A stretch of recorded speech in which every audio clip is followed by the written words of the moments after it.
living in a time period where it's not even a joke anymore to say, when did we step into the Twilight Zone? The Twilight Zone has become reality. Science fiction has become science fact. And people are asking questions now. I saw this the other day. I think it's a good introduction to what I'm about to talk about.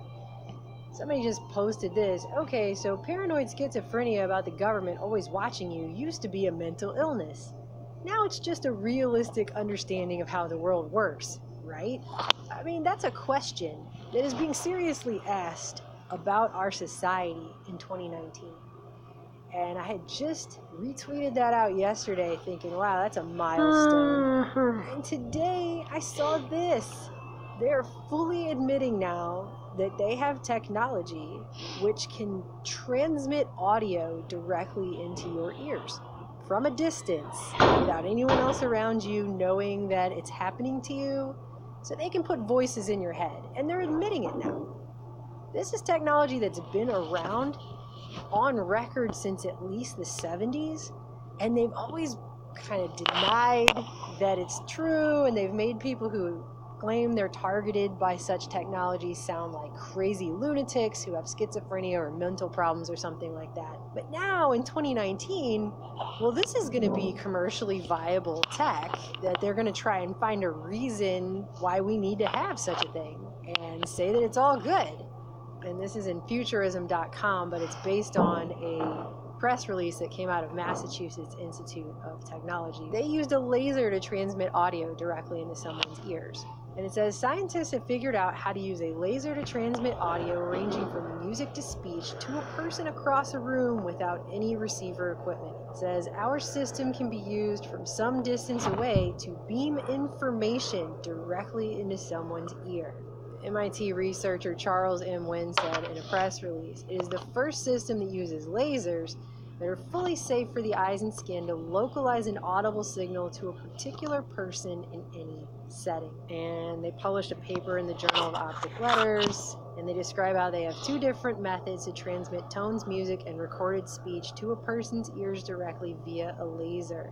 It says the technique allowed them to transmit sound to a person more than 8 feet away at a volume of 60 decibels, which is about the loudness of background music or a conversation in a restaurant, without anyone between the source of the sound and the target hearing it. So if this was going on and you were sitting in a room, someone 8 feet away is beaming words into your mind, you're hearing voices, if you don't know that's happening to you, you're just going to suddenly think you've got schizophrenia and you've gone insane, because you're going to just suddenly be hearing voices and nobody else around you is going to hear it, and so no one else is going to know what's going on, and you'll just look like an insane person. And I just want to point this out because, like I said before, they act like they haven't had this for a really long time, but it quietly came out back in the 70s that they were using pulsed microwaves to do this to people in military laboratories. And one such book is this one, Microwave Auditory Effects and Applications by James C. Lynn. This came out in 78, but it's talking about a paper from 75. I mean, these are not things that were widely released to the public. Oh, hey, by the way, military's figured out how to do this. They just quietly put it in the middle of a very dense science book that probably hardly anybody was even reading or had a copy of at the time. But it talks about how direct communication of speech via appropriate modulation of microwave energy has been demonstrated by Sharp and Grove. They tape recorded each of the single syllable words for digits between 1 and 10. So they counted between 1 and 10 and taped themselves saying it.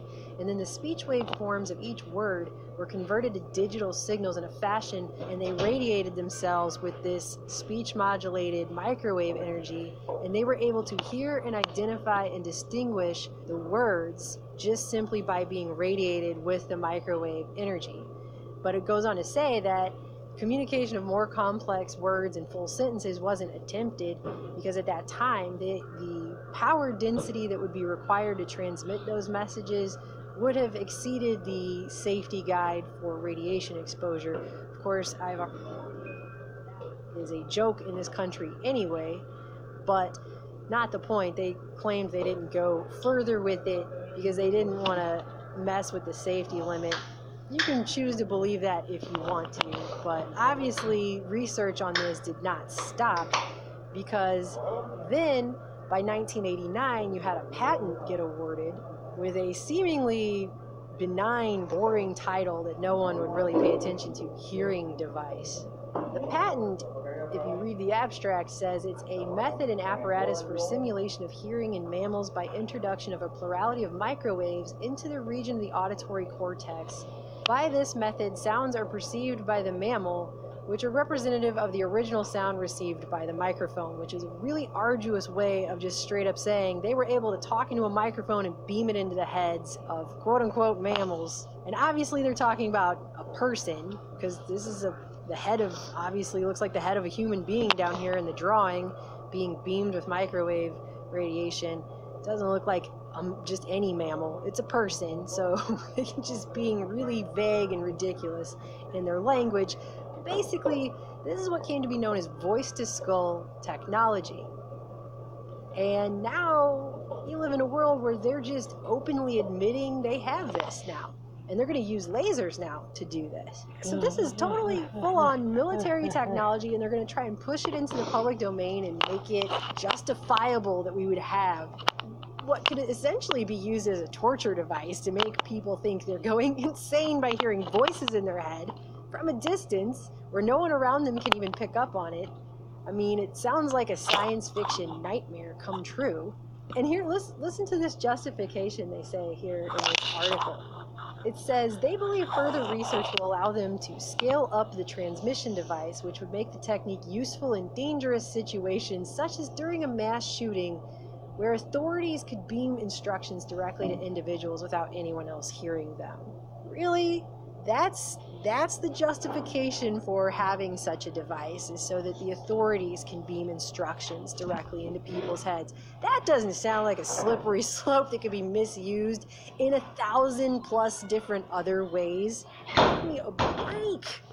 But I guess people are going to be willing to accept that intrusion because it's for your safety, right? It's for your security, so everyone's willing to trade their freedom inside their own brain for the security of that. And obviously there's no way that could be abused, right?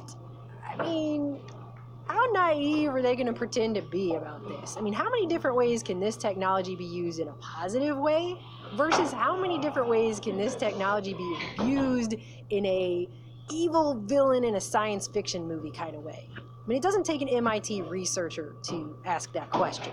We hope that this will eventually become a commercial technology, researcher Ryan M. Sullenberger said. There are a lot of exciting possibilities, and we want to develop the communication technology in ways that are useful. Yeah, you do? Useful to whom? Okay? That would be my question. This is what?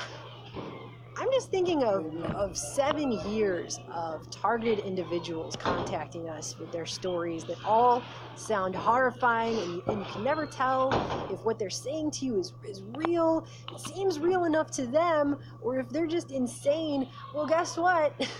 This technology exists. And they're just